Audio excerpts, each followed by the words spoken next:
Perang Dunia Kedua telah berakhir 75 tahun yang lalu dengan menyerahnya Jepang kepada blok sekutu di tanggal 15 Agustus 1945. Namun, hal ini nggak langsung diikuti dengan dikembalikannya bekas-bekas wilayah sekutu kepada pemiliknya, termasuk Nusantara. Mengambil kesempatan dari kurangnya koordinasi Jepang dan sekutu, Soekarno-Hatta dan para pemuda segera mendeklarasikan kemerdekaan Indonesia di tanggal 17 Agustus 1945. Kemerdekaan ini tentunya tidak cukup dideklarasikan, namun juga harus dipertahankan. Sayangnya hanya 2 bulan setelah proklamasi, kemerdekaan di Semarang akan dipatahkan dalam pertempuran 5 hari Semarang. Mengapa bisa demikian? Proklamasi kemerdekaan ternyata memiliki berbagai dampak. Salah satunya adalah pendirian dari berbagai pemerintahan lokal, seperti Pemda Semarang yang dikepalai oleh Wongsonegoro. Sementara itu di Jakarta, Badan Keamanan Rakyat didirikan. BKR ini ialah cikal bakal dari TNI. Pendidikan ini kemudian segera diikuti dengan pembentukan berbagai BKR lokal, seperti di Semarang, Ambarawa, dan lain-lain. BKR Semarang terdiri atas para pemuda dan personil-personil dari mantan Heiho dan PETA. Selain BKR, berbagai kelompok pemuda dan kelaskaran juga didirikan. Di Semarang sendiri misalnya, terdapat AMRI, AMKA, Barisan Banteng, Barisan Hizbullah, dan sebagainya. Di tengah semangat kemerdekaan ini, sebenarnya ada ratusan ribu interniran sipil dan tahanan perang sekutu yang tersebar dalam kemah-kemah di seluruh Jawa.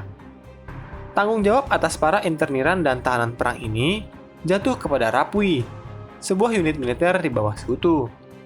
Segelintir personel Rapwi yang dipimpin oleh Rafwing Commander Tul diterjunkan ke Magelang pada 18 September 1945. Pasukan ini segera bekerja sama dengan Jepang untuk mengamankan puluhan ribu interniran di Semarang dan Ambarawa.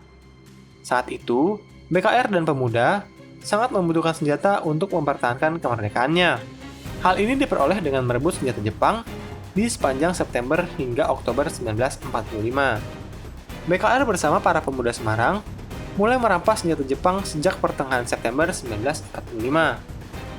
Usaha perebutan ini sebenarnya dipermudah Jepang, karena pasukan Jepang di Jawa memutuskan untuk menyerahkan urusan keamanan kepada pihak Indonesia. Maka, ketika BKR Semarang meminta senjata di tanggal 3 Oktober, di luar dugaan hal ini segera dijawab dengan positif oleh Komandan Pasukan Jepang di Jawa Tengah, Mayor Jenderal Nakamura. Tokoh inilah yang memberikan izin bagi pasukan Jepang di Semarang yang bernama Kido Butai untuk menyerahkan senapan bekas peta di antara tanggal 4 dan 5 kepada BKR dan para pemuda di Semarang. Untuk memahami kasus ini dengan jelas, sepertinya kita perlu membahas mengenai unit Kido Butai. Tidak seperti asumsi-asumsi awal dari beberapa sejarawan, Kido Butai sebenarnya tidak tergolong dalam pasukan elit Jepang. Ia hanyalah suatu batalion pelatihan khusus yang kebetulan sedang ditugaskan menjaga Semarang. Dinamakan Kido Butai sebab pemimpinnya adalah Mayor Kido Shinichiro. Perjuangan kemerdekaan masih panjang, dan karenanya para pemuda Semarang memerlukan lebih banyak senjata. Alhasil tanggal 10, mereka kembali merebut puluhan ribu amunisi, dan karenanya pada tanggal 12, para pemuda memaksa agar unit Kido Butai dilucuti dan senjatanya diberikan kepada mereka. Hal ini tidak diterima oleh Mayor Kido, dan di hari yang sama, Kido memutuskan pergi ke Magelang untuk merundingkan masalah ini dengan atasannya Meiji Nakamura, di mana permintaan senjata kali ini akhirnya ditolak oleh Jepang. Mengapa responnya bisa berkebalikan? Ternyata alasannya cukup sederhana.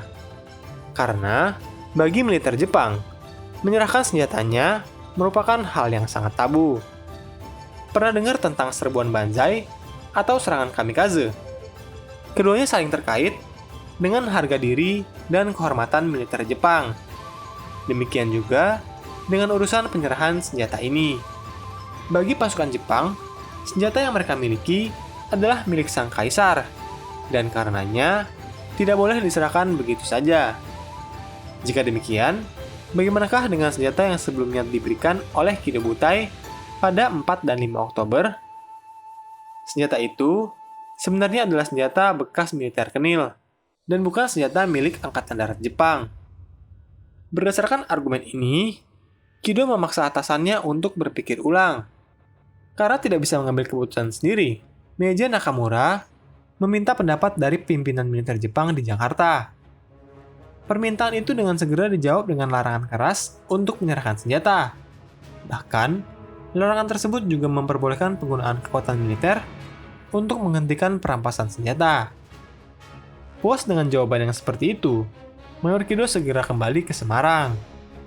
Hal inilah yang menjadi alasan pribadi mengapa Kido menyerang Semarang. Seperti yang ditulis, larangan tersebut memberikan izin untuk menyerang. Terlebih, Kido merasa khawatir kepada nasib para interniran sekutu yang keselamatannya terancam. Walau demikian, provokasi dan ancaman dari pihak pemuda adalah alasan utama mengapa Kido menyerang Semarang. Penolakan ini tentunya memanaskan keadaan baik bagi pihak Indonesia maupun bagi pihak Jepang. Sehari kemudian, pada tanggal 13, Meiji Nakamura bahkan ditawan oleh para pejuang Indonesia. Dan malamnya, dalam rapat AMRI yang diadakan di Semarang, membuat para pemuda membulatkan tekadnya untuk mempertahankan kemerdekaan Indonesia. Keesokan harinya, yaitu pada tanggal 14, MKR dan AMRI mulai bekerja dengan menangkap orang-orang Belanda dan para anggota Rapwi. Mereka juga menawan ratusan warga sipil Jepang dan sebagian dari mereka dipenjarakan di penjara Bulu. Berbagai kejadian provokatif semakin memperkuat niat Kido dan pada hari yang sama, ia merampungkan rencana pertempuran Semarang. Disinilah kita mulai beralih sejenak kepada peristiwa Dr. Karyadi. Ia mendengar desas-desus jika ada sebuah sumur air minum yang telah diracuni oleh Jepang. Merasa bertanggung jawab, ia hendak mengecek kebenaran rumor tersebut. Pada malam 14 Oktober, ia pun menumpang di sebuah mobil lalu berangkat untuk investigasi. Sesampainya ia di Jalan Pangandaran, Dr. Karyadi ditembak oleh orang Jepang. Sayangnya tak lama kemudian, ia pun meninggal dunia. Lalu, kenapa Dr. Karyadi bisa ditembak? Ternyata di malam yang sama di Jalan Pangandaran, Polisi Istimewa Indonesia sedang mencoba memindahkan 300-an orang sipil Jepang. Orang-orang Jepang itu sudah mendengar kabar bahwa besok Kido Butai akan menyerang Semarang. Mereka pun melawan para polisi istimewa, di mana mereka sukses memperoleh beberapa senjata api.